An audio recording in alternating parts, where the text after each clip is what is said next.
Fashionable बहू, संस्कारी ननद। शोभा की इकलौती बेटी साहिल ने एक फैशनेबल लड़की विभा से लव मैरिज कर ली और उसे अपने घर ले आया। उसकी माँ ने दोनों को देखा तो बोलने लगी, अरे साहिल, ये किस नाटक वाले को ले आया तू? और इसने ये इतने छोटे कपड़े क्यों पहन रखे हैं? माँ, ये नाटक वाली नहीं, आपकी बहू है। मैंने इससे शादी कर ली है। विभा, माँ के पैर छुओ। कम ऑन साहिल, मैं किसी के पैर नहीं छू सकती। विभा, ये हमारा कल्चर है, घर के बड़ों के पैर छूते हैं। ओके साहिल। विभा जैसे ही शोभा के पैर छूने के लिए झुकी तो शोभा ने उसे डांटते हुए कहा, चल हट यहाँ से, दूर हो जा मेरी नजरों से। न जाने कहाँ से इसे उठा लाया है। तेरे लिए लड़कियों की कमी थी क्या, जो ऐसी लड़की को ले आया?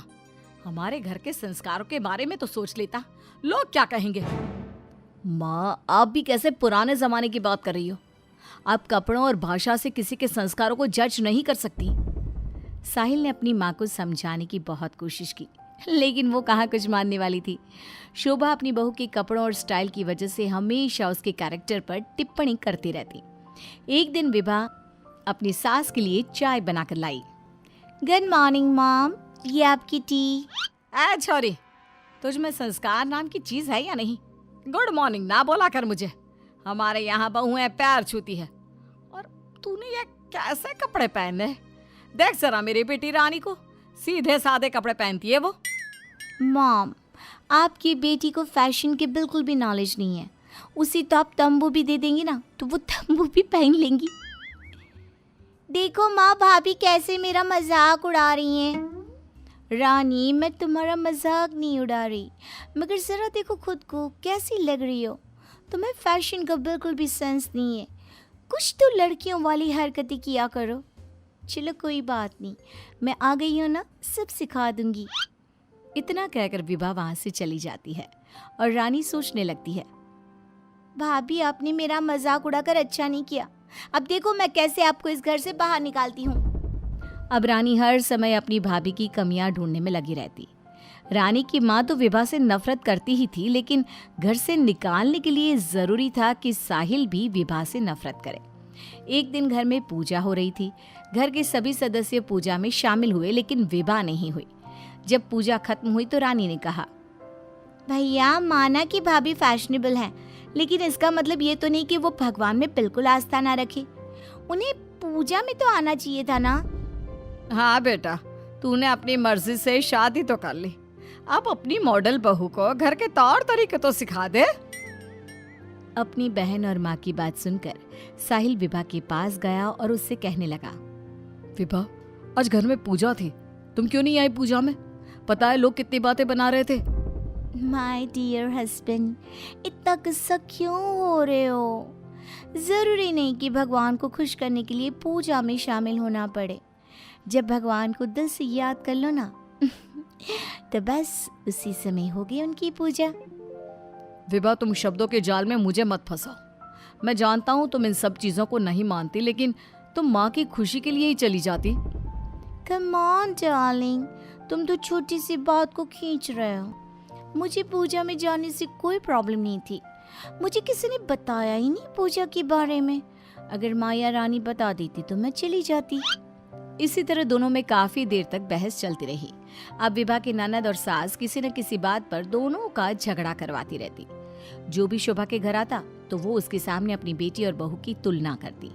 एक दिन उनके घर पर उनकी पड़ोसन आई। शोभा बहन, कैसी हो? कहाँ है आपकी फिरंगी बहू?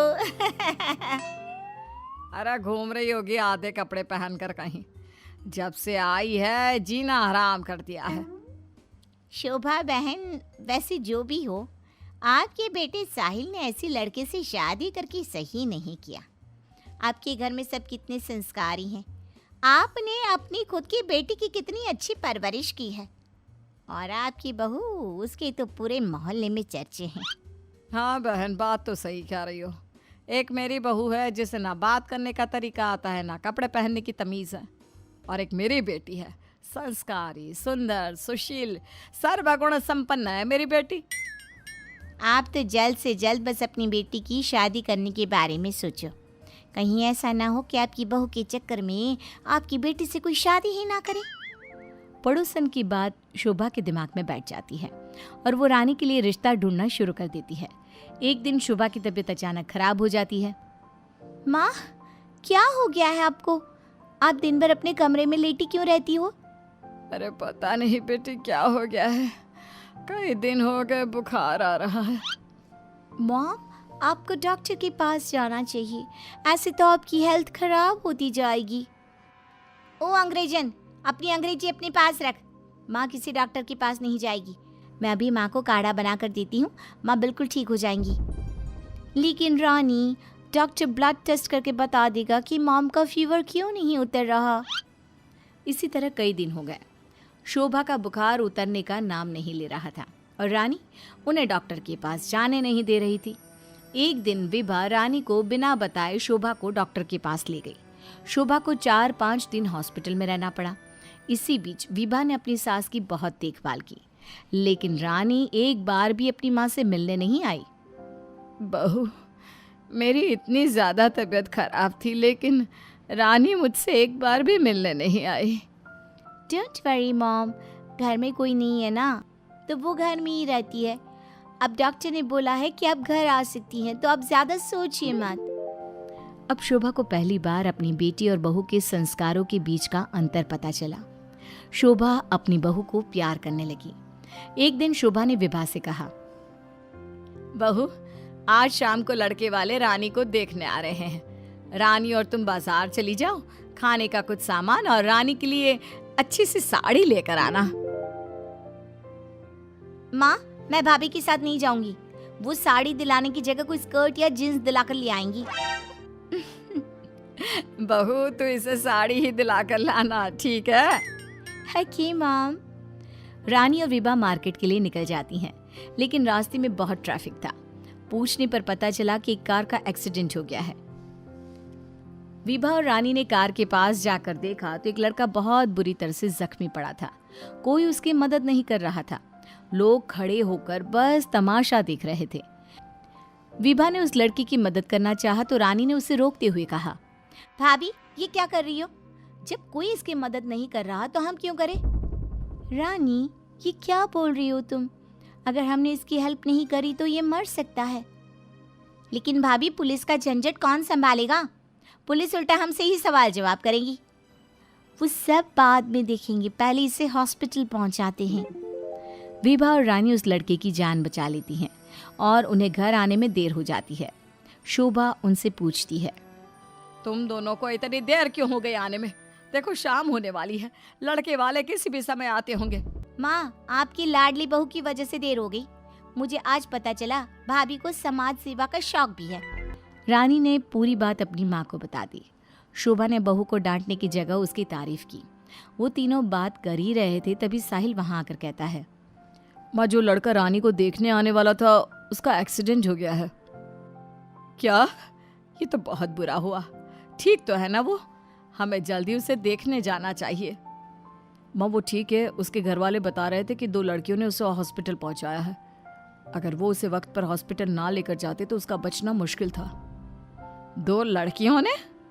डार्लिंग, हमने भी आज एक लड़की का हॉस्पिटल पहुंचाया था। कहीं ये लड़का वही तो नहीं जो रानी से मिलने आ रहा था?